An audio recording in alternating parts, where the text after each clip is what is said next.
अऊज़ु बिल्लाहि मिनश शैतानिर रजीम बिस्मिल्लाहिर रहमानिर रहीम।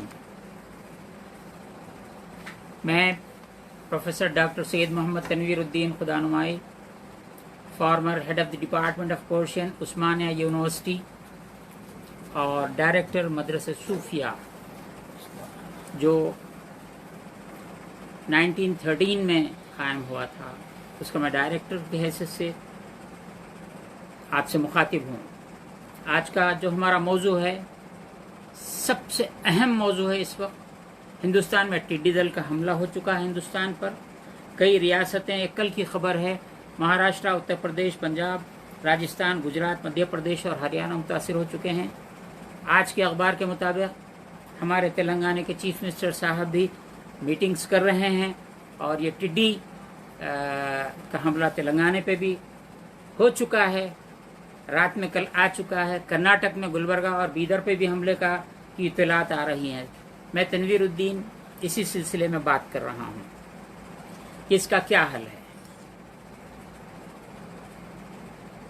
टिड्डी दल ये आज का नहीं है। 100 साल, 200 साल, 500 साल, 1000 साल, 2000 साल और उससे भी पुराना मूसा अलैहिस्सलाम के ज़माने में टिड्डी दल के हमले का कुरान मजीद में तज़किरा मौजूद है। ये अजाब की एक सूरत है। मैं आप तमाम हजरात के सामने एक जिम्मेदार स्कॉलर की हैसियत से, खादिम की हैसियत से, तालिब इल्म की हैसियत से, आलिम की हैसियत से, सूफ़ी की हैसियत से आपसे मुखातिब हूँ और ख़ुसूसन मेरी आवाज़ मैं हुकूमतों तक पहुँचाना चाहता हूँ। तेलंगाना के चीफ मिनिस्टर साहब तक मैं ये बात पहुँचाना चाहता हूँ और पुलिस, इंटेलिजेंस और जितने एजेंसियाँ हैं जो फेसबुक को देखती हैं, व्हाट्सएप को देखती हैं और जितने इस तरह के डिपार्टमेंट्स हैं, मैं उनसे दरख्वास्त करूंगा कि मेरी बात को चीफ मिनिस्टर साहब KCR साहब से तक पहुंचाएं और प्राइम मिनिस्टर साहब तक भी पहुंचाएं और यहाँ के जो जिम्मेदारान हैं उन तक भी पहुंचाएं। एक बात और मैं साफ कर दूं, ये कि 400 साल से हमारी फैमिली कभी हुकूमतों से कभी राबते में नहीं रही। मैं कोई पॉलिटिशियन नहीं हूँ, मैं कोई सोशल वर्कर नहीं हूँ, मैं रिलीजियो पॉलिटिकल लीडर भी नहीं हूँ, बल्कि सिर्फ मैं एक एकेडमिशियन हूँ, सूफी ट्रेनिंग में देता हूँ। आज हिंदुस्तान पे ये बला आई है, इसका हल क्या है मैं इतना ही बतलाना मेरा काम है और कोई दूसरा काम नहीं है। सबसे पहले ये टिड्डी एक अजाब है, इसको दुनिया की कोई ताकत नहीं रोक सकती। आप ड्रोन से इसको स्प्रे करवाना चाहते हैं, इससे करवाना चाहते हैं, कोई टेक्नोलॉजी अब तक इसके सामने कामयाब नहीं हुई है। आज के अखबारात में बहुत बड़े बड़े तबसरे आए हैं। ये हजारों लाखों हेक्टेयर जमीन को चंद घंटों, चंद दिनों में साफ कर देती है। एक स्टेट से दूसरा स्टेट, दूसरे स्टेट से तीसरा स्टेट, इस तरह सारे मुल्क में। और ये भी बतलाया जा रहा है कि ईरान और दूसरे कंट्रीज से ये टिड्डी आया है। राजस्थान पे पहला हमला वहां से शुरू हुआ है, 1993 में भी हमला।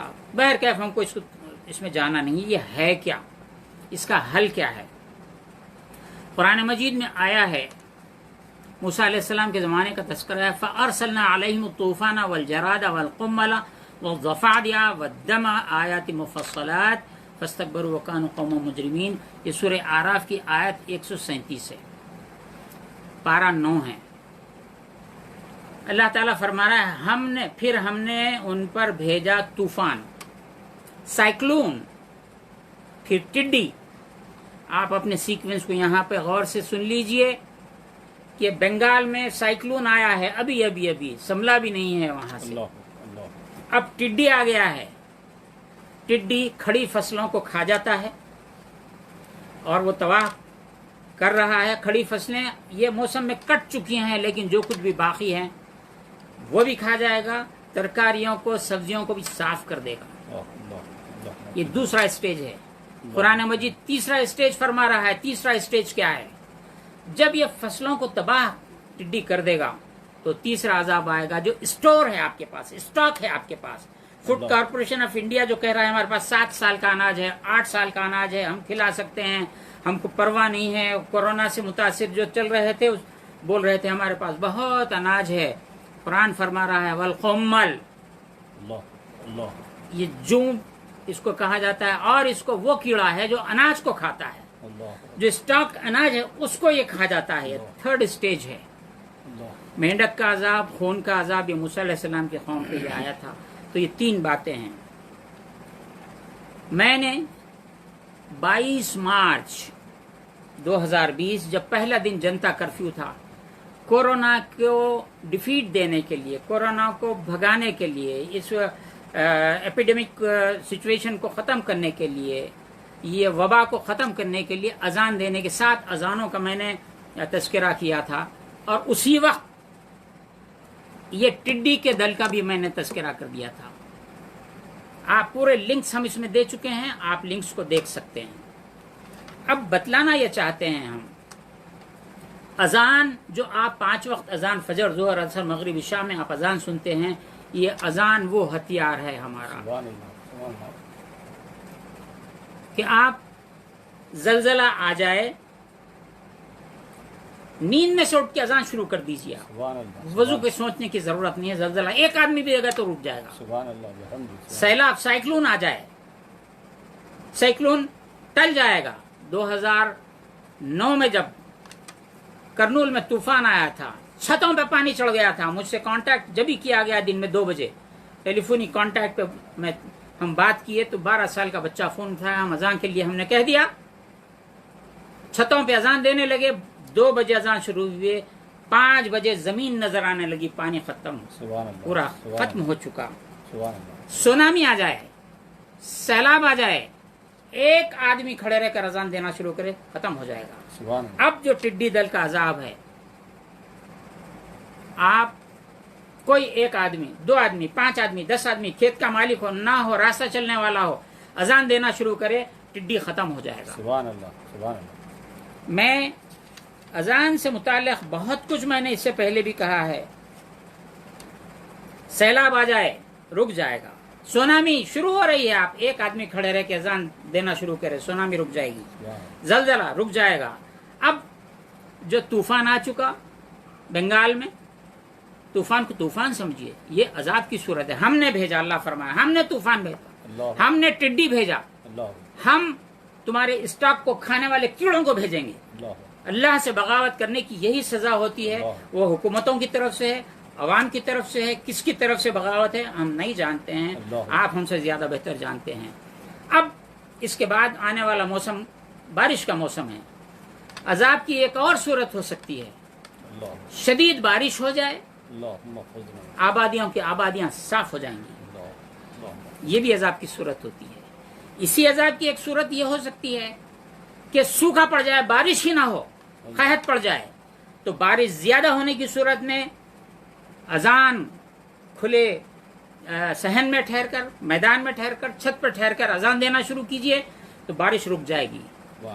اور اگر قحط پڑ گیا ہے، بارش نہیں ہے، کھلے میدانوں میں، کھیتوں میں کھڑے رہ کے اذان دیجئے، بارش شروع ہو جائے گی. سبحان اللہ، سبحان اللہ. اور میں نے بہت سی باتیں اس سے متعلق، کئی میں لیکچرز ہیں، آپ اس میں دیکھ سکتے ہیں. راستہ، آدمی جنگل میں گم ہو جائے، اذان دینا شروع کیجئے، راستہ مل جائے گا. سواری بھٹک جائے، راستہ بھٹک جائے، اذان دیجئے، راستہ مل جائے گا. دشمنوں میں گھر جائیں، اذان دیجئے، آپ کو مددگار پہنچ جائے گا. میں نے احادیث پیش کیے ہیں. ڈاکوؤں کا حملہ ہو گیا ہے، آپ اذان دیجئے، ختم ہو جائے. آگ، ملٹی اسٹوریج بلڈنگز میں آگ لگتی ہے، آپ بہت کچھ کرتے ہیں، ایک مسلمان کو ٹھہرا کے آپ اذان دلوائیے، ادھر آگ لگتے رہیے، زیادہ اذان دیجئے، شعلے اس کے فوری ٹھنڈے ہوتے چلے جائیں گے. سبحان اللہ، سبحان اللہ. یہ اذان ہے. اور جنگلی جانوروں میں گھر جائے، شیاطین میں گھر جائے، اذان دیجئے، ٹھیک ہو جائے گا. میں ایک ذمہ دار شہری کی حیثیت سے میں عرض کر رہا ہوں سی ایم صاحب سے، KCR صاحب سے، کیونکہ پہلا حق اس اسٹیٹ میں رہنے سے یہ ہے، اور آپ فکر مند ہیں. میں آپ سے کہہ رہا ہوں، یہ آپ اذان دینے کے لیے لوگوں کو کہیے کہ جب ایسی صورتحال ہو جائے تو آپ اپنے محلوں میں اذان دیجئے. کھیتوں میں، گاؤں میں لوگ رہتے ہیں، چاہے وہ ان پڑھ رہنے دیجئے، جاہل رہنے دیجئے، آپ عالم کو ڈھونڈنے کی ضرورت نہیں. جو اذان دے سکتا ہے اذان دلوائیے. پرائم منسٹر صاحب سے، پرائم منسٹر آف انڈیا صاحب کے ذمہ دار آفس کے لوگوں سے، اور پرائم منسٹر صاحب سے میری یہ خواہش ہے، ہمارا یہ وتیرہ نہیں ہے صوفیوں کا، لیکن عوام کی خاطر، عذاب سے بچانے کے لیے जो मैं जानता हूं बोलना मुझ पर फर्ज है, मुझ पर वाजिब है, इसलिए कह रहा हूं, वरना मैं कभी नहीं कहता। आप राजस्थान है, महाराष्ट्र है, उत्तर प्रदेश है, पंजाब है, मध्य प्रदेश है, हरियाणा है, अब कर्नाटक की बारी भी आ गई है, गुलबर्गा और बीदर पे भी हमला शुरू हो गया है। हैदराबाद में भी कह रहे हैं कि रात में टिड्डी नजर आई, वो कौन सी थी मालूम नहीं है। बहरहाल आप अपने कंसर्न स्टेट्स के सीएम से और जिम्मेदारों से कहिए कि जब ऐसा होगा तो अजान दीजिए। मैं अच्छी तरह जानता हूं कि हिंदुस्तान में इस वक्त बहुत माहौल खराब कर दिया गया है। 5 वक्त की अजान के लिए झगड़े हो रहे हैं और मुख्तलिफ यूपी में और दीगर मुकामात पर बड़े बड़े मसाइल हैं, अजान रोक रहे हैं, माइक तोड़ रहे हैं। जाने दीजिए। नफरतों के माहौल में मोहब्बत का दिया जलाना सूफियों का काम है। मैं मोहब्बत का दिया जला रहा हूं। आप अजान दिलवाइए, बिला लिहाज मजहब मिल्लत अजाब टल जाएगा।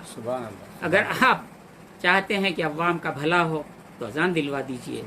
तीसरा जो आने वाला है, मैं नहीं कहता, तीसरा अजाब कुम्मल, कीड़ा जो अनाज को खा जाता है। स्टॉक पे नाज करेंगे, गुरूर तकब्बर की कोई बात करेगा कि हम इतने साल देख सकते हैं, उतने साल अंदर से घुन लग जाएगा। दक्कन में हमारे पास घुन कहते हैं, यूपी में भी घुन कहते हैं, शुमाली हिंदुस्तान में घुन लग जाए। इधर खेतों को टिड्डी ने खा लिया, बचा हुआ स्टॉक घुन खा लिया, उसके बाद बारिश की ज्यादती से अजाब आ गया, कमी से आ गया।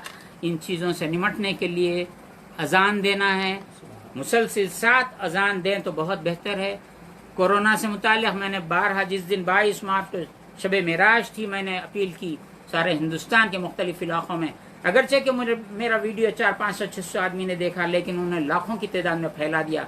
हिंदुस्तान में, पाकिस्तान में, बांग्लादेश में पहले ही दिन अजानें शुरू हो गई, दूसरे दिन कोयत में, तीसरे दिन यूरोप में, मक्के मुकर्रमा में मेरा वीडियो जाके पलट के वहां पे भी अजान देने दे। लेकिन चूंकि लोगों को इस बात की अब आदत नहीं रही, एक बार अजान दिए मुतमईन हो गए। हमने अपील की थी कि कोरोना के वायरस का जो ये वबाई माहौल है, खत्म होने तक हर रोज 7 बार अजान दें। एलोपैथिक की दवा बोलेंगे तो जिंदगी भर मरने तक, 80 साल की उम्र तक दवा खाते रहेंगे। ये नहीं बोलेंगे कि मैं 50 साल से खा रहा हूँ, 30 साल से खा रहा हूँ। एक बार कल अजान दे दिए थे ना, अभी तक कुछ भी नहीं हुआ। 3 दिन दिए ना, वही हो गया अभी तक। अरे जो मुसलसिल 7 दिन अजान दीजिए। कोरोना वायरस जहां जहां धूम मचाया हुआ है, आप अजान दीजिए, वो भी जाएगा। कोरोना पे मैं ज्यादा तबसरा विश्वास से नहीं करता। आप वर्ल्ड हेल्थ ऑर्गेनाइजेशन के बारे में भी मैंने कहा है कि ये धोखा दे रहे हैं। आज डिसॉल्व करने के लिए मैंने कहा था, मैंने लिंक्स दे दिए हैं, इसको डिसॉल्व किया जाए। इन पे जेनोसाइड का केस इंटरनेशनल कोर्ट में लगाया जाए इनको। अल्हम्दुलिल्लाह 2 दिन की इत्तला है कि वर्ल्ड हेल्थ ऑर्गेनाइजेशन डिसॉल्व हो गई है, नई बना रहे हैं। और बिल गेट्स साहब जो कुछ कर रहे हैं, उनके ऊपर भी केसेस लोग फाइल कर रहे हैं। इंटरनेशनल कोर्ट में जाना चाहिए। हम बात बदल के टिड्डी दल से हम कोरोना की तरफ आ गए। इस वक्त वो भी मुकाबला करना है, ये भी मुकाबला करना है। अजान से ये फौरी ठीक हो जाएगा। एक बहुत एक कॉमन डिसीज आज डिप्रेशन है। आप जो भी आदमी डिप्रेशन का शिकार है, किसी मुसलमान से सीधे कान में एक अजान, बाएं कान में 1 2 3 4 5 6 7, एक के बाद एक अजान दिलाइए, डिप्रेशन खत्म हो जाएगा, इमीडिएट खत्म हो जाएगा। अगर इत्तेफाकन उसको ऐसा महसूस ना हो, 1 दिन 2 दिन 3 दिन 4 दिन, एक 7 दिन दिलवाइए, 1-2 दिन रेस्ट दीजिए, देखिए कि उसकी कैफियत क्या है, उसके चेहरे की कैफियत क्या है, दिल की कैफियत क्या है। तो मैं जो बातें मैंने अर्ज करना था तकरीबन मैंने कर दिया है। तेलंगाना के सीएम साहब केसीआर साहब, महाराष्ट्र के उद्धव ठाकरे साहब, कर्नाटक के येडियुरप्पा जी हैं, prime minister of India Modi ji हैं, पंजाब, हरियाणा, राजस्थान, मध्य प्रदेश, उत्तर प्रदेश और जितने सीएम से मैं सबसे मेरी आवाज़ पहुंचती है। तो मैं ख्वाहिश करूंगा कि अजान दिलवाइए, लोगों को बचाइए, लोगों के खेतों को बचाइए। अनाज होगा तो इंसान बचेगा, खेत बाकी रहेंगे तो जानवर भी कुछ उसमें से खा सकेंगे। जब सब खत्म हो जाएगा तो क्या कर सकेंगे। और بس مجھے عرض یہ کرنا ہے، تھوڑا سا یاد دلا دوں، 2002 میں منکی مین نکلا تھا جو دلی میں پریشان کر کے رکھا تھا، 2 مہینے تک سینکڑوں لوگوں نے جان دے دی۔ اس وقت بھی میں نے آرٹیکل لکھا کہ اذان دیجئے بھاگ جائے گا۔ میرا آرٹیکل یہاں حیدرآباد کے روزنامہ سیاست میں چھپا تھا، وہ ایڈیشن دلی بھی امیڈیٹ صبح پہنچ جاتا تھا۔ وہاں کے لوگوں نے اذان دی، 10 بجے تک چلے گیا تو آج تک پھر وہ منکی مین نظر نہیں آیا، 2 مہینے تک ہنگامہ مچایا ہوا تھا۔ آسام میں بیئر مین نکلا تھا، میں نے اذان کی بات کہی، بیئر مین فرار ہو گیا۔ بہرحال آپ سے میری درخواست ہے، حکومتوں سے میری درخواست ہے، حکومت کے ذمہ داروں سے میری درخواست ہے کہ آپ ایک اعلان کر دیں کہ مسلمان اپنے کھیتوں میں یا دوسروں کے کسی بھی کھیت پہ کھڑے رہ کر اذان دے۔ ایک بچہ بھی اذان دے گا تو عذاب ٹل جائے گا۔ سبحان اللہ، سبحان اللہ۔ اب آپ کا اختیار ہے کہ اذان دلوائیں یا نہ دلوائیں، لیکن مسلمانوں سے میری درخواست ہے اپنے اپنے کھیتوں میں اذان دیجئے۔ آپ اپنے کھیت میں ٹھہر کر اذان دیں گے تو دوسروں کے کھیتوں سے بھی وہ عذاب ٹل جائے گا۔ اگرچہ کہ فصل اب ریڈی نہیں ہے، کٹ چکی ہے، لیکن کہاں کہاں کیا کیا بہت کچھ باقی ہے۔ ہندوستان کو، یہاں کی عوام کو تباہی سے بچانے کے لیے، مشکل سے بچانے کے لیے، قحط سے بچانے کے لیے، آئندہ غذائی پریشانیوں سے بچانے کے لیے بحیثیت صوفی یا خادم میرا فریضہ تھا، میں جانتا تھا، میں آپ تک میں نے بات پہنچائی۔ میرا کام بات پہنچانا ہے، وما علینا الا البلاغ، ہماری ذمہ داری صرف پہنچانا ہے، عمل کرنا، عمل کرانا، اجازت دینا آپ کا کام ہے۔ اس کام کو انجام دیجئے، عوام کی فلاح و بہبود کا کام ہے، کسی کا ذاتی اور شخصی کام نہیں ہے۔ نفرتوں کی فضا اس اذان سے پھر سے محبتوں میں تبدیل ہو جائے گی انشاءاللہ تعالی۔ السلام علیکم ورحمۃ اللہ تعالی وبرکاتہ۔